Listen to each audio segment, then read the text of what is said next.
హైదరాబాద్లో atom bomb పడితే ఇంతకీ ఏమవుతుంది?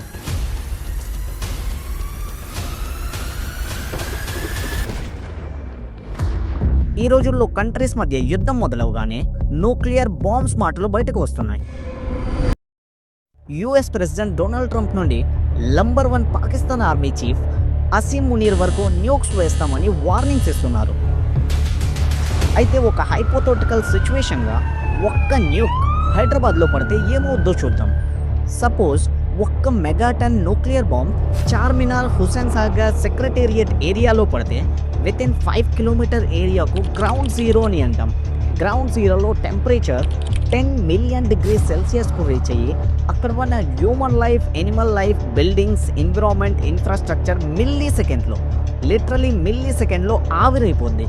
అక్కడ ఏమైనా ఉన్నా అన్న ఆలోచన కూడా ఉండదు. ఇంచుమించు 20 కోట్ల మంది వెంటనే ఈవెన్ సెకండ్స్లో చనిపోతారు. అప్ టు 10 కిలోమీటర్ రేడియస్లో ఉన్న ప్రజల చర్మం కాలి రాలిపోద్ది. బ్లడ్, బోన్స్ మెల్ట్ అవ్వడం మొదలై ఒక 15 కోట్ల మంది చనిపోతారు. 20 కిలోమీటర్ల నుండి 50 కిలోమీటర్లు రేడియస్లో ఉన్న ఉప్పల్, కూకట్పల్లి, దిల్సుఖ్ నగర్లో 3rd డిగ్రీ స్కిన్ బర్న్స్ మొదలై రోడ్డు మీద ఉన్న వెహికల్స్ మెల్ట్ అవ్వడం మొదలుపెట్టి ఇంకో 10 కోట్ల మంది కాన్సిక్వెన్సెస్గా ప్రాణాలు పోతాయి. ఆ తర్వాత ఇంకొన్ని సెకండ్స్లో షాక్ వేవ్స్ సౌండ్ కంటే స్పీడ్గా ట్రావెల్ చేసి ఆంధ్రప్రదేశ్, ఒడిస్సా, మహారాష్ట్ర, తమిళనాడు బోర్డర్ ఏరియాస్లో glass buildings, Windows and doors break అయ్యి ఆ సడన్ బ్లాస్ట్కు ఇంకో ఇంచుమించు 5 కోట్ల మంది చనిపోతారు. ఆ తర్వాత మొదలవుతుంది radiation fallout. Radioactive particles every natural resources మీద సెటిల్ అయ్యి బ్రహ్మపుత్ర నుండి గంగా, గోదావరి, కృష్ణ వరకు అన్ని వాటర్ బాడీస్ని పాయిజనస్ చేసేస్తాయి. త్రాగడానికి నీళ్లుండవు, భూమి మీద పంటలు పండవు, పీల్చుకునే గాలి కాలుష్యంతో క్యాన్సర్ కారణంగా కోట్ల కొద్ది ప్రాణాలు పోతాయి. ఇంతేకాదు, న్యూక్స్ ఎక్స్ప్లోడ్ అయ్యి వచ్చిన పొగ ఆకాశాన్ని కమ్మేసి కొన్ని సంవత్సరాల వరకు సూర్యుడు కనిపించక రాత్రి మాత్రమే భూమి మీద ఉంటుంది. వర్షం పడదు. కొన్ని సంవత్సరాల్లో ఈ భూమి మొత్తం ఒక అన్అవైలబుల్ న్యూక్లియర్ వేస్ట్ ల్యాండ్గా మారే అవకాశాలు ఉన్నాయి.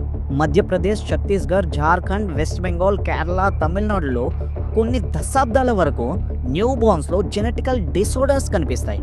కానీ news channels, journalist, news paper editors vaporized cities కోసం, మెల్టింగ్ బాడీస్ కోసం, క్యాన్సర్ డెత్స్ కోసం, జెనెటికల్ డిసార్డర్ కోసం, ఈ కాన్సిక్వెన్సెస్ కోసం చూపించరు. ముఖ్యంగా మాట్లాడరు కూడా. కంట్రీస్ దగ్గర ఉన్న న్యూక్స్ కౌంట్ని మాత్రమే చూపిస్తారు. 172 న్యూక్లియర్ వార్ హెడ్లు ఉన్నాయని, పాకిస్తాన్లో 170 వార్ హెడ్లు ఉన్నాయని పేర్కొంది. ఈ రోజుల్లో న్యూక్లియర్ నేషన్ దగ్గర ఉన్న న్యూక్స్ హీరోసీమాలో పడిన లిటిల్ మ్యాన్, నాగాసాకిలో పడిన ఫ్యాట్ మ్యాన్ కంటే 10,000 టైమ్స్ పవర్ఫుల్. యుద్ధం జరిగితే దేశభక్తి ఉండాలి, కానీ ప్రస్తుత డెవలప్మెంట్స్ను పక్కన పెట్టి సూసైడియల్ మ్యాడ్నెస్ ఉండకూడదు. అలా అని యుద్ధంలో సరెండర్ అవ్వమని నేను అనట్లేదు. Fight the war with brain.